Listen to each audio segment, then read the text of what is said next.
Hello, everyone. My name is Seth Gilmore, and today I'll teach every one of you about Native Americans, their history, and also about the Zuni tribe.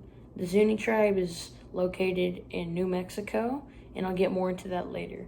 I'll also be talking about their religion, their culture, and fun facts about them. All right, come on, let's go. While America began to grow in the 1800s, the Native Americans began to shrink. The Americans began taking over Native American land and quickly became a big problem for America. It literally took till 1924 for Native Americans to get their full deserving rights, including U.S. protection. This act was called the Cinder Act of 1924. Originally, the Native Americans wanted to be sovereign from the U.S. But once the U.S. started taking ancestral land, plans changed.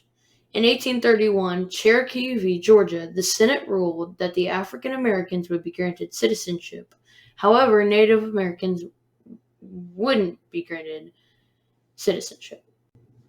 While African Americans were granted citizenship, they can still relate to Native Americans because both minority groups lost ancestral land. Andrew Jackson in 1830 passed the Indian Removal Act. This act basically meant that states could trespass and take over Indian land and relocate them to a different land. While this might not seem like a big deal to some people, it really was a massive deal. It would be like if the USA took our homes and just relocated us to new, worse homes. This is basically what they were doing to Native Americans. Not only were they doing that, but they took Native American kids and put them in boarding school. They made them learn English, and they took away their Native American name, and then they gave them a new English name. This abolished Native American governments, and it also abolished tribal courts. Another thing these acts was somewhat change their culture and traditions and become more like U.S. citizens.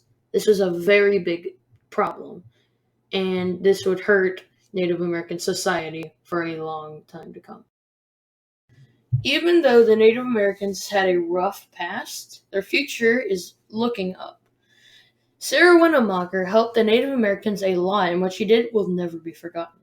She stood up for her rights and for everyone else's in her tribe. She used facts and emotion to gain people's trust and faith in Native Americans.